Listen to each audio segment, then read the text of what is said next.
Next speaker will be Bob Hall.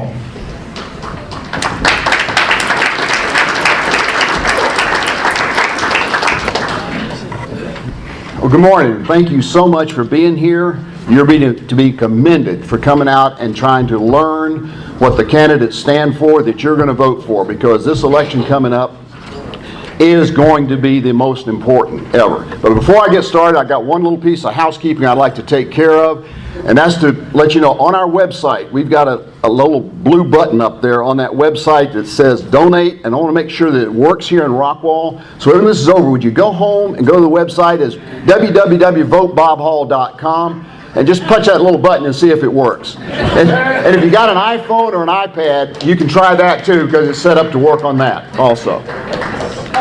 Now, also want to make sure that you don't get confused when you step into the ballot box here, because there could be some confusion. You're going to find two Halls on the ballot.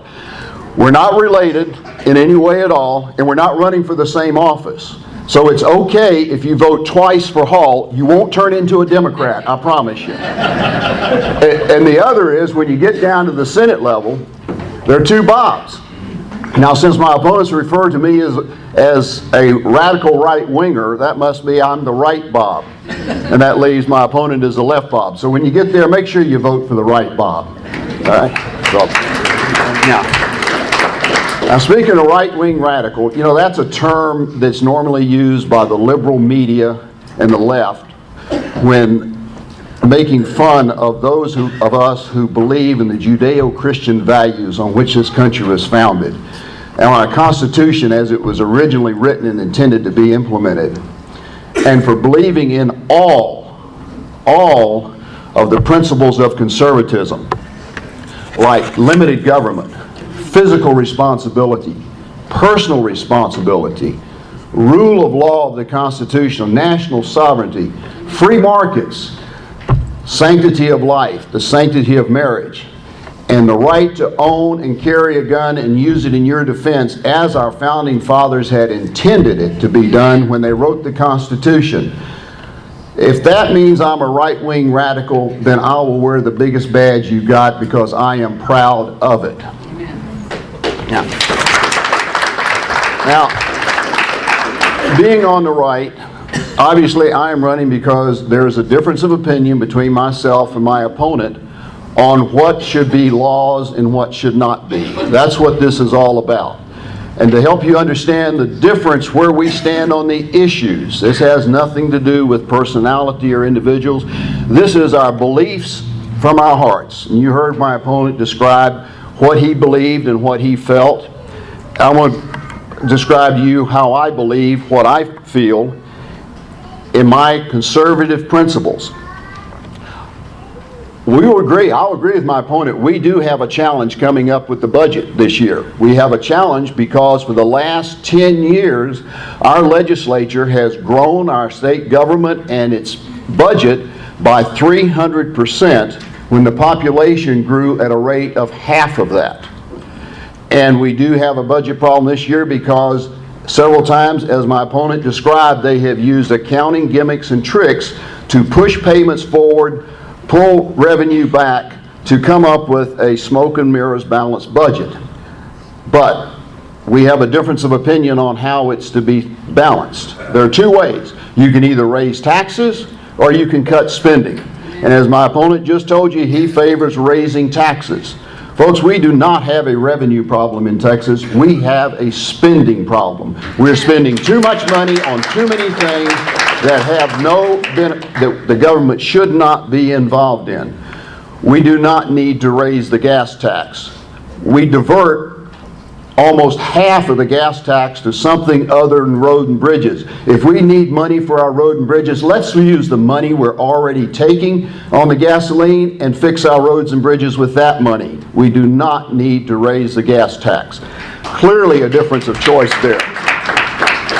Another one that to me is a throwback to Germany in the 1930s, and that is to change our system so that the way we put judges on the bench to be appointed. My opponent thinks the judges should be appointed. I think the people should elect the judges at all levels, or we'll turn into something like the Ninth Circuit Court or the federal judges. clearly a difference. And on one that he mentioned earlier, I have to tell you, we do have a difference of opinion on it, because when I read and understood the bill, and thank God it did not pass, it just kind of ripped my heart out. That had it passed, we would have had a law that would have allowed teenage girls access to prescription contraceptives without their parental knowledge or approval. And folks, I just do not think the government needs to be sticking its nose between the parents and the children, and I do not think that our government should be in the business of promoting, condoning promiscuity and immorality, and laws like that do. Now the other thing is, I've been identified as a 3-issue candidate, and I'd like to correct that. That's an overstatement. First, no one has all the answers to everything. But I'm a 1-issue candidate, and that is to do the right thing at the right time for the right reason. Amen. And I will make you a campaign promise right here today, and this is the only one that I'll ever make. But if you will make it, and everyone else that goes to Austin would make this, we could straighten out all of our problems.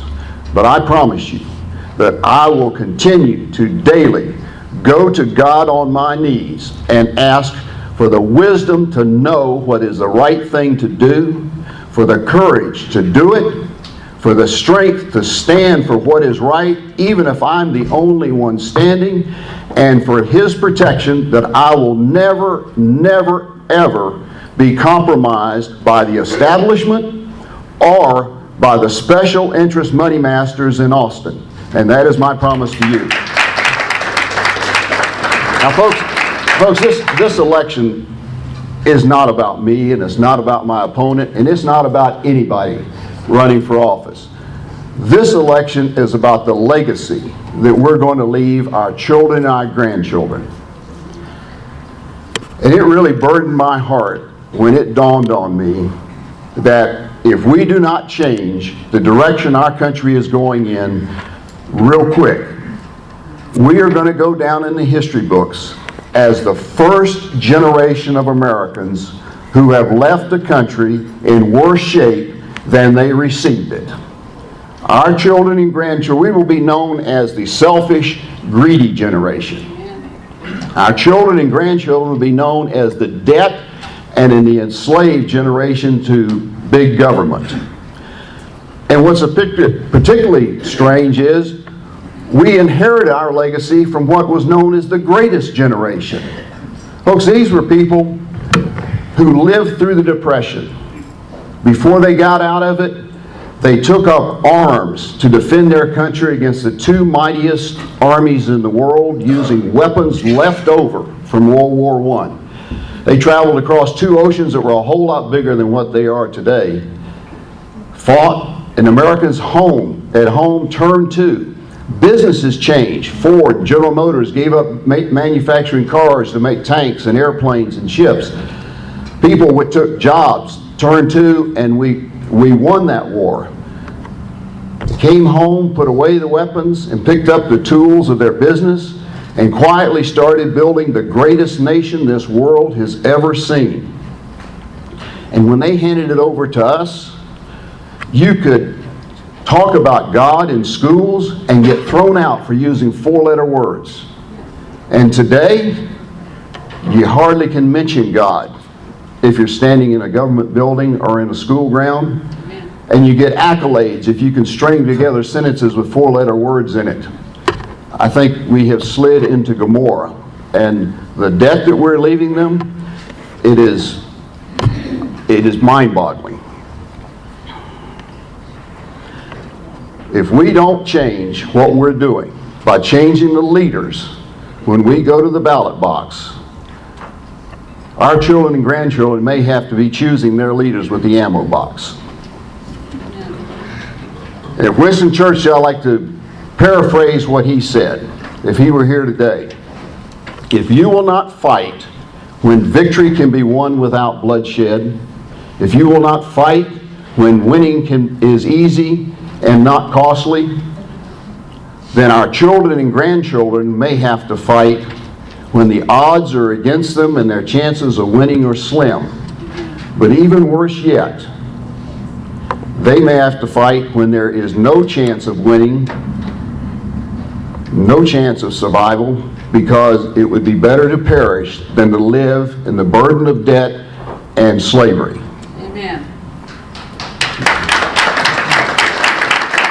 It's up to you folks on what we do and where we go forward with this. For me, when God comes to take me home, He is not going to find me sitting in an easy chair, sipping coffee and watching television. I am going to be standing in the gap for our children and our grandchildren. I served my country once in the military, and I am ready to go to Austin to serve the people of Texas so that we can leave a legacy for our children and grandchildren that we can be proud of. Amen. God bless you, God bless America, and God bless the Republic of Texas.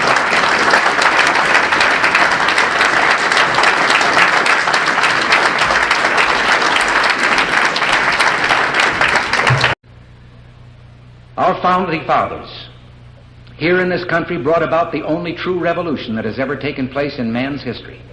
Every other revolution simply exchanged one set of rulers for another set of rulers. But only here did that little band of men so advance beyond their time that the world has never seen their like since, evolve the idea that you and I have within ourselves the God-given right and the ability to determine our own destiny. But freedom is never more than one generation away from extinction. We didn't pass it on to our children in the bloodstream. The only way they can inherit the freedom we have known is if we fight for it, protect it, defend it, and then hand it to them with the well-taught lessons of how they in their lifetime must do the same. And if you and I don't do this, then you and I may well spend our sunset years telling our children and our children's children what it once was like in America when men were free.